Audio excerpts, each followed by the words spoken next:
see something moving, folks. I don't know what it is. I thought it was a squirrel, but I don't think so. What the hell's that?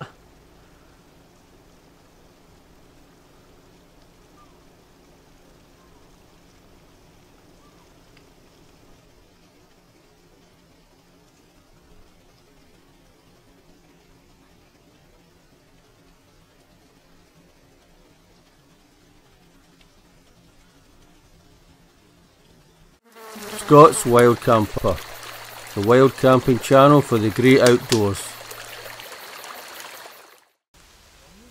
This is where we're parked.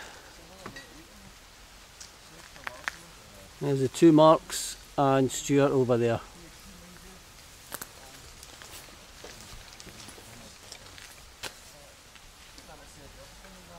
We're heading up to Glenfinnan Viaduct.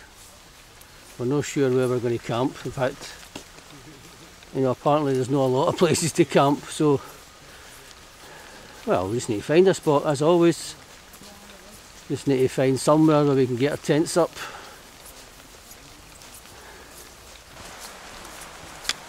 And the rain just started about, I would say about 10 minutes ago. So just for us getting out of the car. Nice.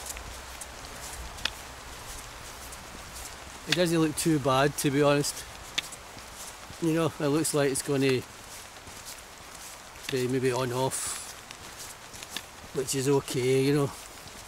So when it's constant for 16 hours, it can get a bit annoying. But nah, it's all good. There's the first look at the viaduct, the world famous viaduct. Harry Potter.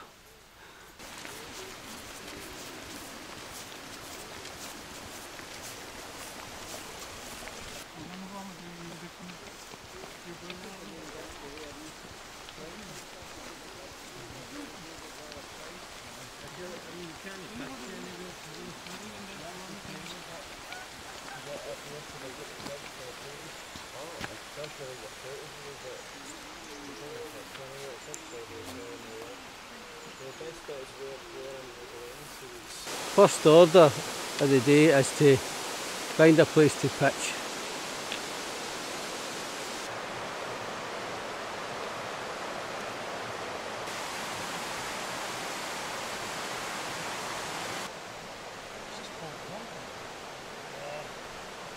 Right folks, the trials and tribulations of finding a pitch. Right folks, you can see a house there, so we were looking up there but it's too close to the house. So we're walking back and over there somewhere, and the weather is to get a lot worse very quickly, so that's what the forecast is, Mark was saying. So we just need to make do. The midges are coming out as well. I mean, they love the rain. Oh, wait a minute. Change of plan. We're heading up this way. As you can see, I think at this point I've only been hiking for 10 minutes, but I think it's the weather, to be honest. The weather is going to be bad, so we've got to get a pitch as soon as. Anywhere will do. That doesn't look too promising.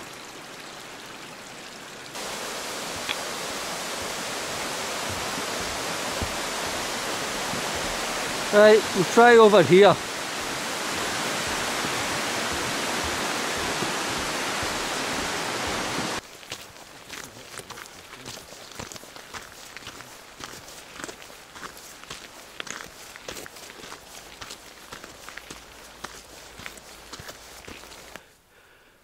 That's warm, muggy.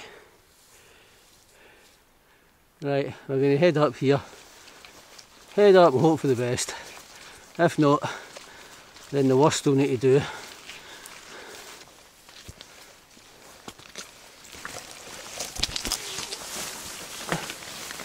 Right, into the bog.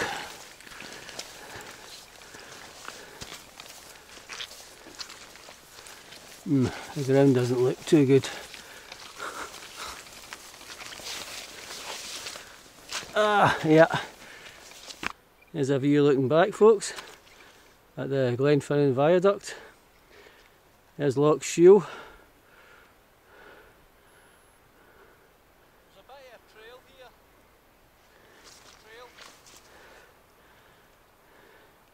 Mark says there's a bit of a trail, but it doesn't really mean there's a good camping spot. As you can see, we're heading down the way. So we're heading back down. I think we're heading down and back to the car park and then back down the road a bit to another car park and then walk to the monument. I think that's the plan. The Glenfinnan monument. Right folks, this is fantastic ground. Unfortunately, you can see the house there and it's looks like a bit of a football pitch. So we're walking back. We'll get somewhere eventually. See that, asleep in the cars.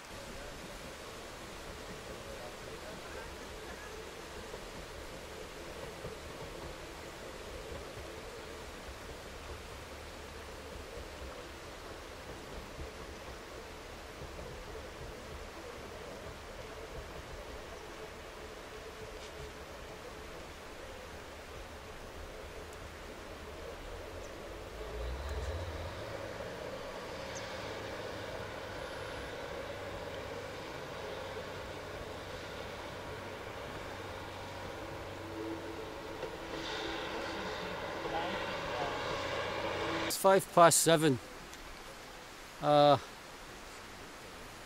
We've been pitched for about 50 minutes. We tried, as you saw, we tried up there and we tried up there and couldn't find anywhere. It was all marshy and boggy and tussocky and slopey. It wasn't anywhere. It wasn't going to be viable unless we went right up, and even then there's no guarantees. So we're at a very unusual spot. First time ever for Scott's Wild Camper. I'm on what looks like I don't know, a homemade or an amateur or a private football pitch. I don't know where I am. We went up to the house, or Mark went up to the house to say to them, look, is it okay if we camp here just for the night? We'll be quiet, we're not going to have any fires, and we'll be away first thing in the morning. But there's nobody there. It didn't look like there was any activity anyway, but you know, it was just an emergency really this. Sometimes you have to do that. If somebody asks us to move, you know, then I guess we'll just have to move. We don't know what the exact law is and rules and regulations, but I mean, I've been asked to move before once, and I just moved on, you know. I just said, fair enough, okay, I'll move somewhere else. So we'll see what happens, but I'll show you exactly where I am. There's one goal post. There's a house or holiday home or whatever it is. There's another sort of house behind that that looks like it's, you know, that looks like it's been lived in. That one there has a sort of unlived in look. Right folks, it's 8:15. Been in the tent for about an hour. You can hear the reason why. The rain get heavier and heavier. It was raining ever since we left the car, to be honest, but it was light, but it just get heavier and heavier. So we're in the tents. I just seen the Harry Potter, the steam train going over the viaduct there about half an hour ago. Didn't have the camera handy, so I never got it in film, but I saw it anyway. Forecast Mark McFarland was saying is for this to stop in a few hours, but which hopefully it might do and hopefully it does, but it doesn't look like it to me. It looks like it could be on all night. So I'm going to have something to eat. I actually left my sugar and my wee boxes of sugar and milk, powdered milk, in the car. I'm not going to get them. So I'm having, luckily I've got 2 packets of powdered soup, so I'm going to have one of them now. And there you go, I've got everything prepped, which I think it's always best, really. I mean, a lot of times I don't do it, but it's really probably the best procedure when you're cooking the tent, especially with something like the wind burner or a jet boil. It's quick, it's just everything prepped.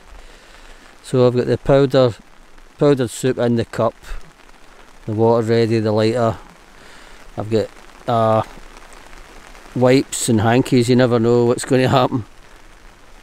And in that boot bag, I always take a polythene bag for my boots. You know, rather than just shove my dirty boots in the porch, I always take a poly bag and shove the boots in there. Right, I'm going to switch the camera off and get some soup in me. Right folks, that's 9:30. I think we've gave up about going out for a couple of hours at night. I think that's finished. I think the rain's here to stay. I think hopefully it'll be stopped, you know, before we pack away our tents tomorrow morning sometimes.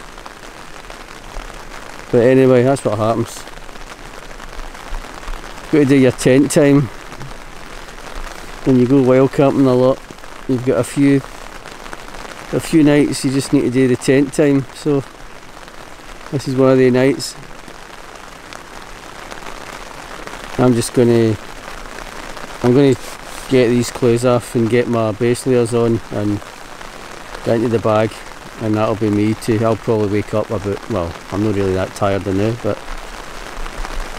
I'll have some rest. I'll probably hopefully drift off in a while, and then I'll probably wake up about, I would guess, about 3 or 4 in the morning, and that'll be me. But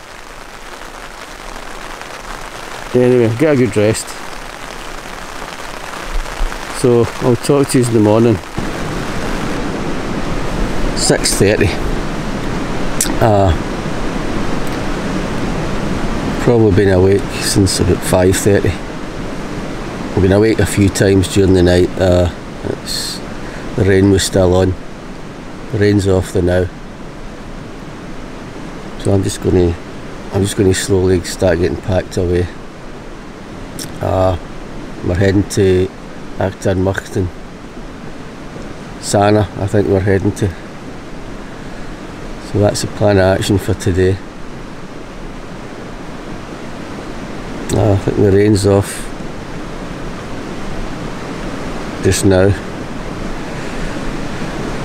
So that's all I've got to say now.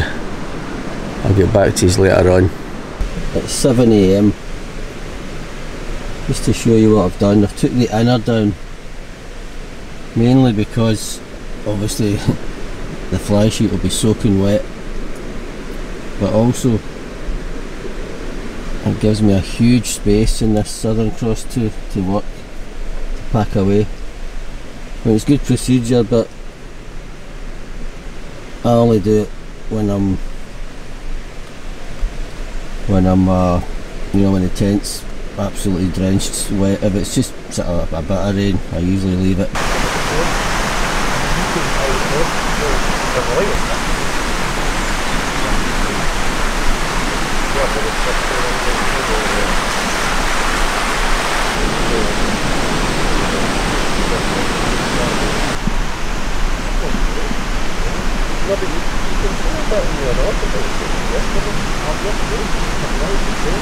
I know, mate, I'm 8:10 AM. Friday. Yeah, the midges are out. To be honest, it's been that so far it's been a rainfall and pretty much midgie fest trip so far. Let's hope for a sort of a better day today. We'll see what happens.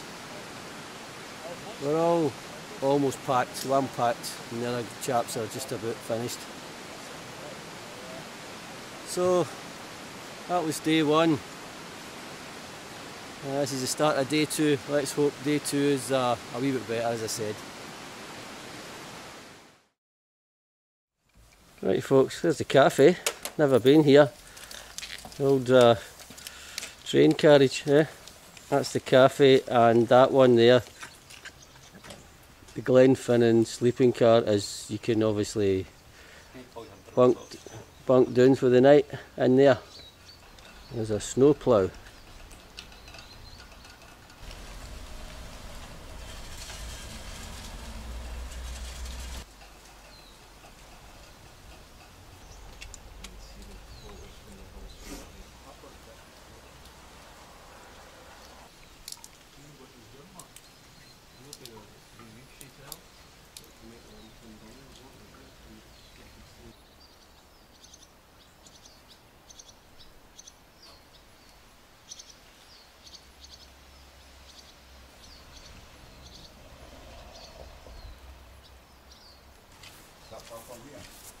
You see on the left as you come up the camper van top?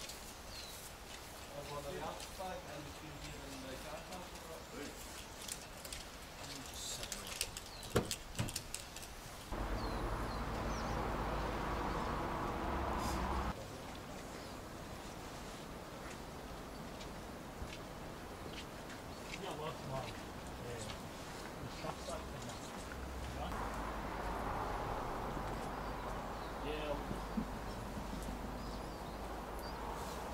We're going in here for a bacon roll.